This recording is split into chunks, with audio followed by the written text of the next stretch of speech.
Navai көчө боюнча, Асакал, Navai көчө боюнча Ош шаарында жалгыз эле Navai көчөдө снос иши болгон жок. Ош шаарындагы бардык территориясында снос иштер болуп атат. Бул биринчи. Экинчи маселе, ал жерде мен жогоруда айтып кеттим, өткөндө жыйында, азыр дагы айтып кетейин.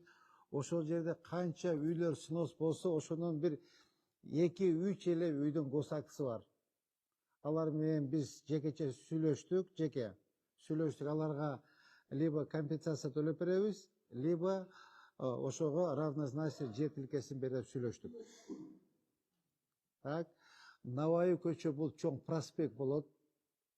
Ал жерчи. Шырнасы 30 метр болот. Эки жанына дагы бирден полоса жол түшөт. Тротуар болот. Лоток коюлат, и зеленый зона болот. Ал жер чоң адамдын атына коюлган, Алишер Navai деп.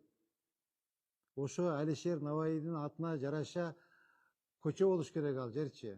Бизде жөн эле айыл болуп калган. Ошо жерде тетиги башына жана университеттен жер алдык. Ошо жерге Алишер Navai'нин чоң эстелигин даярдатып атам. Ошо жерге эстеликти коюп, Кудай кааласа, жолду проектке кирген 1 километр 300 метр.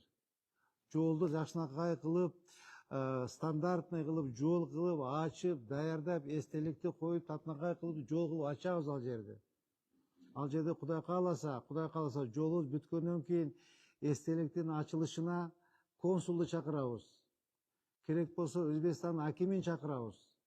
Андижандын акимин чакырабыз. Келип ачып берсин.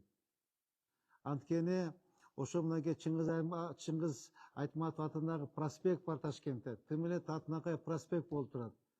Биз Алишер атындагы, Navai атындагы көчөбүз жөн эле бир мындай ич көчө болуп калат. Ошону татынакай кылып, эл суктана турган кылып, жакшынакай көчө кылып коелу дедик.